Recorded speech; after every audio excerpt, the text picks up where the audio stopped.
샬롬, 이동춘 목사입니다. 오늘도 여러분의 삶이 주님의 평안으로 가득하시길 기원하며 하나님의 말씀을 나누겠습니다. 오늘 주시는 말씀은 출애굽기 24장 1절에서부터 18절 말씀입니다. 이 말씀 중에 4절에서 7절까지 읽도록 하겠습니다. 모세가 여호와의 모든 말씀을 기록하고 이른 아침에 일어나 산 아래에 제단을 쌓고 이스라엘 12지파대로 12기둥을 세우고 이스라엘 자손의 청년들을 보내어 여호와께 서로 번제와 화목제를 드리게 하고 모세가 피를 가지고 반은 열어 양푼에 담고 반은 제단에 뿌리고 언약서를 가져다가 백성에게 낭독하여 듣게 하니 그들이 이르되 여호와의 모든 말씀을 우리가 준행하리이다. 아멘. 출애굽기 24장 1절에서부터 18절 말씀을 본문으로 말씀을 듣는 방법이라는 제목으로 출애굽기 39번째 시간의 말씀을 나누도록 하겠습니다. 우리가 예배당에 오는 중요한 목적은 하나님께 예배를 드리기 위함입니다. 물론 놀러 올 수 있습니다. 목적 없이 올 수도 있습니다. 그러나 예배당의 설립 목적은 놀이에 있지 않습니다. 예배를 드리는 것에 목적을 두고 예배당이 세워졌기 때문입니다. 그래서 예배 없는 예배당은 생각할 수 없습니다. 진실로 예배는 소중합니다. 이러한 예배를 드림에 있어 필수적인 행위가 있습니다. 찬양, 기도, 말씀, 봉헌, 강복입니다. 예배에 있어 이 5가지 요소는 필수이고 의무입니다. 그러므로 이 중 하나라도 빠뜨리거나 소홀히 해서는 안 됩니다. 그런데 이 5가지 행위 중에 우리 개신교가 보다 강조하는 행위가 있습니다. 말씀입니다. 개신교가 카톨릭에 반기를 들고 개혁을 외친 이유가 말씀이기 때문이지요. 당시 카톨릭은 말씀을 소홀히 한 채 형식을 예배로 여겼습니다.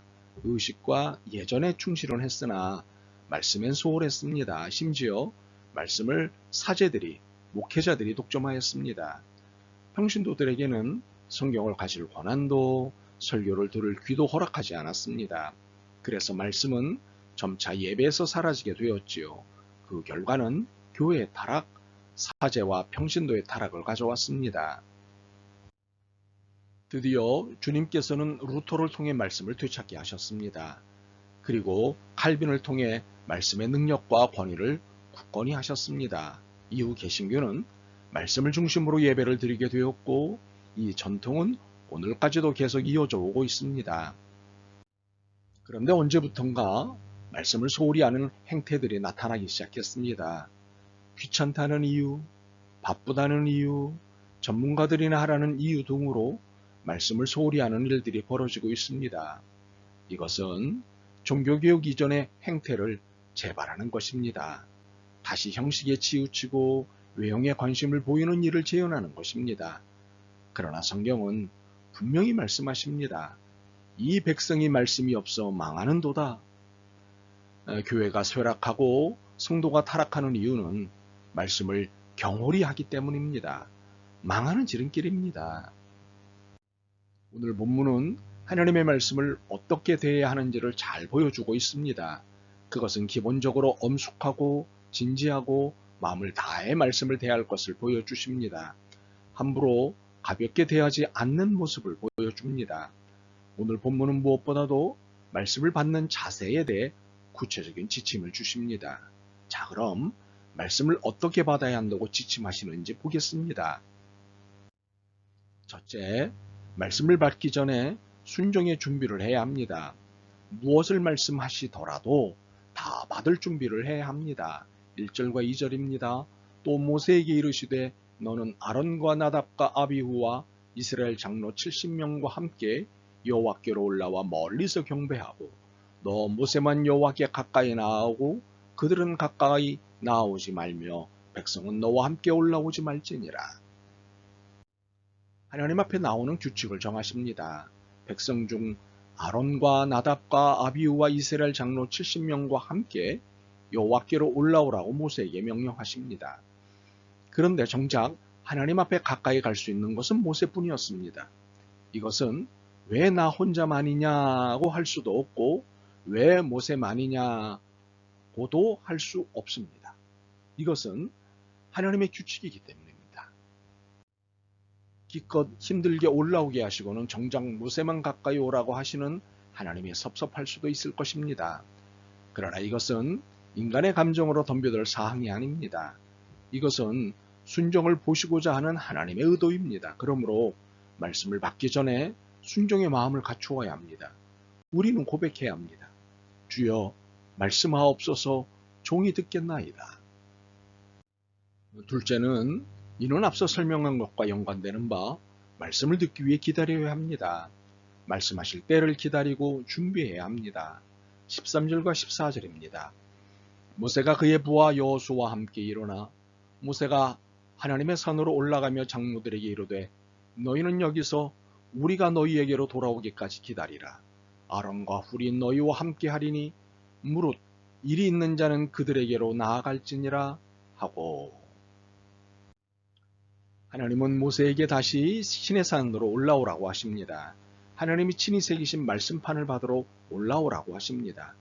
모세는 그 말씀판을 받기 전까진 그것이 무슨 말씀인지 알 수 없었고, 백성들은 모세가 그 말씀판을 가지고 와서 읽어주기까지는 무슨 말씀인지 알 수 없는 것입니다. 모세든 백성들이든 말씀을 받기까지는 기다려야 하는 것입니다. 하나님은 설교자에게 말씀을 읽게 하시고 깨닫게 하십니다. 그리고 그의 입술에 말씀을 주십니다. 그리고 전하게 하십니다. 이처럼 되기까지는 과정이 있는 것이지요. 시간도 걸립니다. 이때 저나 여러분이나 해야 할 것은 말씀을 기다리는 것입니다. 순종할 준비를 하며 기다리는 것입니다. 기도하며 기다리는 것입니다. 주여 말씀하옵소서 종이 듣고 순종하겠나이다. 그런데 여러분이 말씀을 들을 준비를 하시면서 반드시 하셔야 할 일이 있습니다. 설교자를 위하여 기도하는 일입니다. 설교자가 하나님의 말씀을 잘 받고 잘 전달하도록 기도해야 합니다. 설교자는 말씀의 운반책입니다. 잘못 전달해서 성도들을 잘못된 것으로 인도할 수 있습니다. 그래서 심판을 받을 수 있습니다. 15절에서 18절입니다. 모세가 산에 오르매 구름이 산을 가리며 여호와의 영광이 시내산 위에 머무르고 구름이 엿새 동안 산을 가리더니 일곱째 날에 여호와께서 구름 가운데서 모세를 부르시니라. 산 위에 여호와의 영광이 이스라엘 자손의 눈에 맹렬한 불같이 보였고 모세는 구름 속으로 들어가서 산 위에 올랐으며 모세가 40일 40야를 산에 있으니라. 하나님은 모세가 보이지 않도록 구름으로 가리십니다. 그리고 모세는 그곳에서 하나님의 영광을 보고 있습니다. 그 영광이 백성들의 눈엔 맹렬한 불같이 보입니다. 이 모습들이 무엇을 의미하는지 아십니까? 설교자는 하나님의 말씀을 어떻게 받아야 하고 성도들은 어떻게 설교자를 받아들여야 하는지를 설명하는 것입니다. 그러므로 우리는 말씀 전달자인 설교자를 위해 간절히 기도해야 합니다. 셋째로, 이 또한 앞의 내용과 연관됩니다만 주신 말씀은 반드시 들어야 합니다. 주신 말씀은 듣고 안 듣고 할 수 있는 선택사항이 아니기 때문입니다. 3절에서부터 8절을 읽지요. 모세가 와서 여호와의 모든 말씀과 그 모든 율례를 백성에게 전하매 그들이 한 소리로 응답하여 이르되 여호와께서 말씀하신 모든 것을 우리가 준행하리이다. 모세가 여호와의 모든 말씀을 기록하고 이른 아침에 일어나 산 아래에 제단을 쌓고 이스라엘 12지파대로 12기둥을 세우고 이스라엘 자손의 청년들을 보내어 여호와께 서로 번제와 화목제를 드리게 하고 모세가 피를 가지고 반은 여러 양푼에 담고 반은 제단에 뿌리고 언약서를 가져다가 백성에게 낭독하여 듣게 하니 그들이 이르되 여호와의 모든 말씀을 우리가 준행하리이다. 모세가 그 피를 가지고 백성에게 뿌리며 이르되 이는 여호와께서 이 모든 말씀에 대하여 너희와 세우신 언약의 피니라. 하나님은 설교자를 통해 여러분에게 말씀하십니다. 그러므로 이 설교는 여러분이 취사 선택할 수 있는 것이 아닙니다. 듣고 싶다고 듣고 듣기 싫다고 안 들을 수 있는 것이 아닙니다.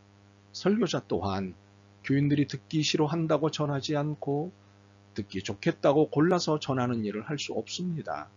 누구든 주신 말씀을 그대로 전해야 하고 들어야 합니다. 모세가 언약서 즉 하나님의 말씀을 낭독하기 전에 어떤 일을 하였습니까? 소를 잡아 번제와 화목제를 드리게 하였고 그 소의 피의 절반을 제단에 뿌리게 하였습니다. 이것의 의미는 무엇일까요? 말씀은 피의 언약이라는 것입니다. 하나님의 말씀을 듣고 싶은 것, 듣고 싶지 않은 것으로 구분할 수 있는 것이 아닌 듣지 않으면 핏값을 찾으시겠다는 것입니다. 이는 들어야 살고 듣지 않으면 죽는다는 것을 말씀하시는 것입니다. 말하기는 이렇게 되나 안 되나를 시험하는 어리석음을 범하지 않기를 바랍니다. 들려주신 말씀 그대로 순종하는 여러분들이 되시기를 주님의 이름으로 부탁합니다. 아멘. 주님, 주님의 말씀을 어떻게 들어야 하는지 깨달았습니다. 그동안 너무 쉽고 가벼운 마음으로 들었던 것을 용서하옵소서. 주님 말씀 앞에 겸손히 그리고 깊이 성찰하며 듣겠습니다. 경건함을 놓치지 않게 도와주옵소서. 예수 그리스도의 이름으로 기도드립니다. 아멘. 오늘도 여러분의 믿음과 삶을 응원합니다. 사랑합니다.